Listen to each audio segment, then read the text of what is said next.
एक गांव में एक अमीर जमींदार रहता था। उसे अपने पैसों पर बड़ा घमंड था। जितने अधिक पैसे उसके पास थे उतना ही वह कंजूस भी था। अपने खेतों में काम करने वाले किसानों से वह खूब काम करवाता, मगर पगार कौड़ी भर भी न देता। मजबूर गरीब किसान मन मारकर उसके खेत में काम करते। उसी गांव में रामू नामक एक किसान रहता था। उसके पास थोड़ी सी जमीन थी। उसी में खेती बाड़ी कर वह अपना और अपने परिवार का गुजारा चलाता था। रामू बड़ा मेहनती था। वह दिन भर अपने खेत में काम करता और अपनी मेहनत के दम पर इतनी फसल प्राप्त कर लेता कि अपने परिवार के लिए 2 वक्त की रोटी जुटा सके। गांव के बाकी किसानों के पास रामू के मुकाबले अधिक जमीनें थीं।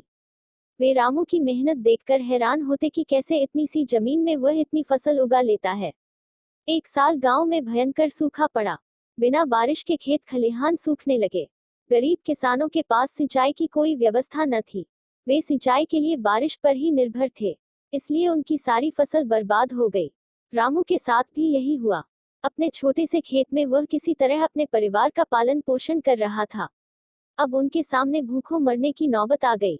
मजबूरी के कारण वह गांव के जमींदार के पास कर्ज मांगने गया। जमींदार कंजूस तो था। उसने सोचा कि यदि उसने रामू को पैसे दिए तो यह लौटा तो पाएगा नहीं, इसलिए इसे अपने खेत में काम पर लगा लेता हूँ। मेहनती तो ये है ही और मजबूर भी। कम पैसों में दोगुनी मेहनत करवाऊंगा। उसने रामू से कहा, देख रामू, मैं तुझे कर्ज तो दे नहीं सकता, लेकिन तेरी इतनी मदद कर सकता हूँ कि तुझे अपने खेत में काम पर रख लूं। तुझे महीने के 1000 रुपए दे दिया करूंगा। पर मालिक दूसरे किसान तो 2000 पाते हैं। रामू बोला, करना है तो कर, वरना मेरे पास किसानों की कमी नहीं। जमींदार बोला। मजबूर रामू क्या करता, हामी भरकर घर लौट आया। अगले दिन से जमींदार के खेत में काम करने लगा। मेहनती तो वह था ही। वह खूब मेहनत और लगन से काम करता। उसने 4 महीने का काम 2 महीने में ही कर दिया। यह देख जमींदार बहुत खुश हुआ, लेकिन इसके मन में मक्कारी जाग उठी। उसने सोचा कि 4 महीने का काम तो इसने 2 ही महीने में कर दिया। क्यों ना इसे निकाल दूं, इससे मेरे 2 महीने के पैसे बच जाएंगे।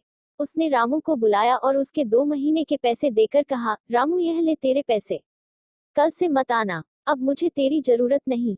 ये सुनकर रामू परेशान हो गया। बड़ी मुश्किल से उसका घर चल रहा था। अब अपने परिवार का भरण पोषण कैसे करेगा। वह जमींदार के सामने गिड़गिड़ाने लगा कि उसे काम से न निकाले, लेकिन जमींदार ने उसकी एक न सुनी और उसे काम से निकाल दिया। रामू आंखों में आंसू लेकर घर लौटा। चिंता से रात भर उसे नींद नहीं आई। सुबह उठकर उसने फैसला किया कि वह फिर से जमींदार के पास जाएगा और उससे विनती करेगा कि उसे वापस काम पर रख ले। वह जमींदार के घर के सामने जाकर बैठ गया। सुबह उठकर जाट जमींदार अपने घर से बाहर निकला तो रामू को घर के सामने बैठा हुआ देखा। उसने रामू से पूछा, क्या हुआ रामू, क्यों आया है। रामू जमींदार की पैरों पर गिर पड़ा और गिड़गिड़ाते हुए बोला, मुझ पर दया कीजिए मालिक, मुझे काम पर रख लीजिए, मेरा परिवार भूखा मर जाएगा।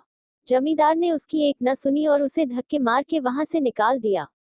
रामू उस समय तो वहां से चला गया, लेकिन अगली सुबह फिर सेठ के घर के सामने जाकर बैठ गया। जमींदार ने उसे फिर बुरा भला कहकर भगा दिया। अब से रोज यही क्रम चलने लगा। रामू रोज जमींदार के घर के सामने जाकर बैठ जाता और जमींदार उसे भगा देता। पूरे गांव में इस बात की चर्चा होने लगी। सब जमींदार को भला बुरा कहने लगे। तंग आकर जमींदार ने सोचा कि क्यों ना कुछ दिन परिवार सहित दूसरे गांव चला जाऊं। मुझे घर पर ना देखकर रामू यहाँ आना बंद कर देगा। अगले दिन वह परिवार सहित दूसरे गांव अपने रिश्तेदार के घर चला गया। 10-15 दिन रिश्तेदार के घर रहने के बाद जब वह अपने घर लौटा तो मोहन को अपने घर के सामने बैठा नहीं पाया। वह मन ही मन खुश हुआ कि चलो उससे पीछा छूटा, लेकिन वह चकित भी हुआ कि आखिर रामू ने आना बंद क्यों कर दिया। उसने गांव वालों को बुलाकर पूछा तो पता चला कि रामू घायल है और अपने घर पर पड़ा हुआ है। जमींदार ने पूछा, क्या हुआ उसे। एक जमींदार ने कहा, मालिक, आज जब दूसरे गांव चले गए थे तब भी रामू आपके घर के सामने बैठा रहता था।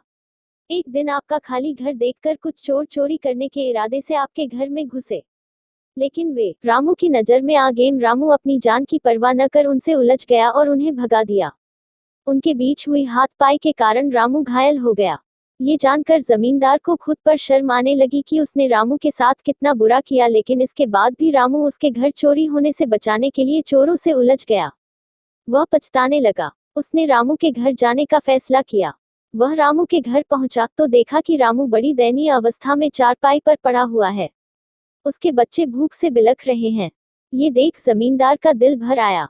उसने रामू से अपने किए की माफी मांगी, उसका इलाज करवाया और ठीक होने के बाद अच्छी पगार के साथ उसे फिर से काम पर रख लिया। सीख 1, कभी किसी के साथ बेईमानी नहीं करनी चाहिए।